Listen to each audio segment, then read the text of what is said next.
क्या जरूरत है जी, मैं घर पर ही खीर पूरी बना लूंगी। अरे नहीं नहीं, खीर पूरी वाला डिनर नहीं, हम कुछ साउथ इंडियन और चाइनीज खाएंगे। ठीक है, मैं तैयार होकर आपसे मिलूंगी। विपुल अपने ऑफिस चला जाता है। अरे बाप रे, ये क्या खाना होता है? हमारे गांव में तो मैंने कभी ऐसे नाम भी नहीं सुने।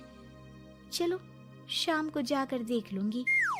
शाम को विपुल आता है और गीता विपुल के सामने आकर खड़ी हो जाती है। देखो जी, आपके आने से पहले ही मैं तैयार होकर बैठी हूँ। अरे ऐसे कौन तैयार होता है? क्या हुआ जी? मैंने लाल रंग की अच्छी सी साड़ी तो पहनी है, इसमें क्या कमी है? ये सारे बाल तुमने सिंदूर से रंग लिए हैं और इतनी मांग क्यों भरी है? अरे आईने में जाकर अपने होंठ देखो, कैसी लिपस्टिक लगाई है। और ये कपड़े देखो अपने, जाओ जाकर बदल कर आओ। हाँ, तो क्या पहन कर आऊं? जो मर्जी पहन लो। वैसे भी अब मैं कहीं नहीं जा रहा, बना लो यहीं पर खाना। दोनों खाना खाकर सो जाते हैं। अगली सुबह, विपुल, कल तुम कहीं बाहर जाने वाले थे ना? हाँ, जाने वाला तो था, लेकिन मॉम आपने भी पता नहीं किस गंवार को मेरे साथ बांध दिया है। गुप्ता जी ने बोला था कि बहुत बढ़िया लड़की है, लेकिन ये तो मरा हुआ सांप गले में लटका लिया है। मॉम, मैं मेरे दोस्तों के सामने भी इसे नहीं ले जा सकता, क्योंकि अगर किसी ने इसे देख लिया तो मैं दोबारा मुंह दिखाने के लायक नहीं रहूंगा। ए जी, क्या मैं इतनी बुरी हूँ? पहले तो अपना नाम देखो कि क्या नाम है। इतना ओल्ड नेम, गीता। तो नाम तो बदला भी जा सकता है। मैं तो तुझे ही बदलना चाहती हूँ। मेरा बस चले तो तुझे आज ही बदल दूं। माँ जी, आप ऐसा क्यों कह रही हो? अरे चल हट गंवार कहीं की। खबरदार अगर मुझे माँ जी कहा तो। अभी तो मैं इतनी हॉट और जवान हूँ और तूने मुझे बुढ़िया बना दिया। माँ, मैं तो ऑफिस जा रहा हूँ, थक गया इससे। विपुल ऑफिस चला जाता है और सविता शाम को अपने कुछ कपड़े गीता को देती है। गीता, आज तुम्हें आखिरी मौका दिया जा रहा है। अगर तुमने कोई गड़बड़ की तो मैं तुम्हें घर से निकाल दूंगी। ये कपड़े पहनकर बाहर आ जाओ। ये तो जीन्स है माँ जी। हाँ तो क्या हुआ, पहन ले। गीता जीन्स पहन लेती है, लेकिन वो उन कपड़ों में बहुत ज्यादा असहज महसूस करती है। आज मेरे साथ बाहर चल, तुझे शहर के तौर तरीके सिखाऊंगी, लेकिन ध्यान रहे कि जैसा बताऊं ऐसा ही करना है। सविता गीता को लेकर मैकडी पहुंच जाती है और वहां 2 बर्गर मंगाती है। माँ जी, ये क्या है? माँ जी नहीं मॉम, बर्गर है ये, चुपचाप खा लो। मेरी बेइज्जती मत कराओ। और जींस को बार बार पकड़ क्यों रही हो और इस टॉप को नीचे क्यों खींच रही हो? मत करो ऐसा, नहीं तो सब समझेंगे कि तुमने ऐसे कपड़े पहली बार पहने हैं। गीता बर्गर को हाथ से तोड़कर खाने लगती है। सविता गुस्से में वहां से आकर कार में बैठ जाती है। गीता भी पीछे पीछे आती है।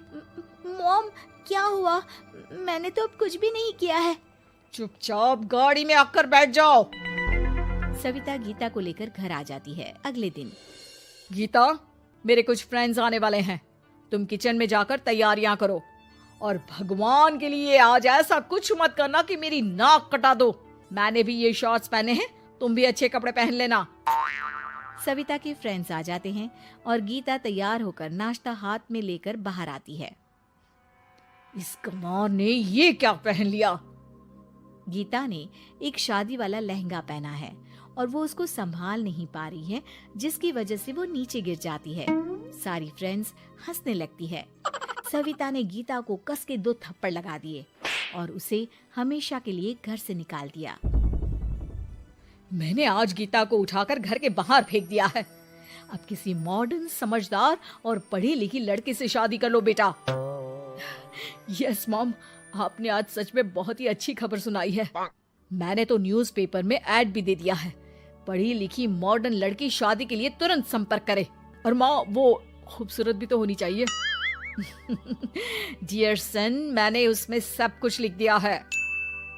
सविता और विपुल बहुत खुश होते हैं। न्यूज़पेपर के इश्तिहार के बाद बहुत सारी लड़कियों ने विपुल को कांटेक्ट किया विपुल, तुझे पूरा 1 महीना हो गया है, इतनी सारी लड़कियां आ रही है, तू किसी को फाइनल पसंद क्यों नहीं कर लेता?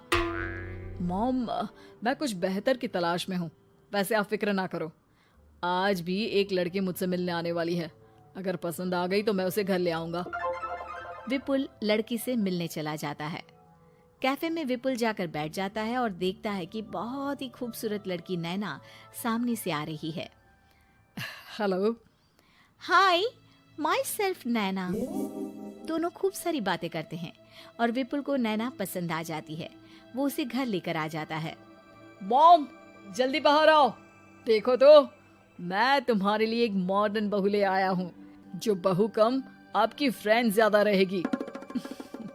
अरे वाह, तो फाइनली तुझे लड़की पसंद आ ही गई। हाँ मॉम, पसंद क्यों नहीं आती? पढ़ी लिखी है, मॉडर्न है, बाहर घूमने में परफेक्ट है और ड्रेसअप का सलीका भी पता है उसे। तो फिर शादी की तैयारियां शुरू की जाए। ओहो मॉम, मुझे वो सब नहीं करना है। बैंड बाजे एंड ऑल। कोर्ट में चलकर कोर्ट मैरिज कर लेते हैं ना। ठीक है डियर, मुझे कोई प्रॉब्लम नहीं है। सविता कोर्ट में ले जाकर विपुल और नैना की शादी करा देती है। शादी के कुछ दिन बाद मैं तो बहुत खुश हूँ। मेरे सारे फ्रेंड बहुत तारीफ करते हैं कि वाइफ बहुत ज्यादा मॉडर्न है। ऐसा लगता है जैसे फॉरेन से आई हो। सिर्फ ये मॉडर्न है, लेकिन इसे कुछ भी काम नहीं आता बेटा। घर का सारा काम मैं करती हूँ, खाना भी मैं बनाती हूँ। ये तो बस मेकअप में ही लगी रहती है। मॉम, आप मेरी नैना के लिए कुछ भी मत बोलिए। अगर उसे खाना बनाना नहीं आता तो क्या हुआ, फोन चलाना तो आता है। वो स्विगी जोमेटो से खाना ऑर्डर करके भी तो मंगा सकती है। अभी तो बहू को आए 4 दिन भी नहीं हुए हैं और तू है कि उस माता जी के गुणगान गा रहा है, जैसे कि मैं तो कुछ हूं ही नहीं। तभी नैना वहां आ जाती है। मुझे आज अपने घर जाना है। तो मैं तुम्हारे साथ चलूं क्या? नहीं, मैं खुद कार लेकर चली जाऊंगी। नैना बेटा, मैं सोच रही थी कि हम भी तुम्हारे पेरेंट्स से मिल लेते हैं, क्योंकि आज तक हम मिले ही नहीं हैं। मॉम, मेरे पेरेंट्स से तो आप पहले ही मिल चुके हो। हम कब मिले? मैं गीता हूँ। क्या? क्या? तुम गीता कैसे हो सकती हो? जब माँ ने मुझे इस घर से बाहर निकाल दिया था, तो मैंने अपनी सारी सेविंग्स को खुद की लर्निंग और मेकओवर पर खर्च कर दी और वापस इस घर में आ गई। आज मेरी आंखें शर्म से झुक रही है। मुझे माफ कर दो। मुझे तुम्हारे साथ वो व्यवहार नहीं करना चाहिए था। मुझे भी माफ कर दो बेटा।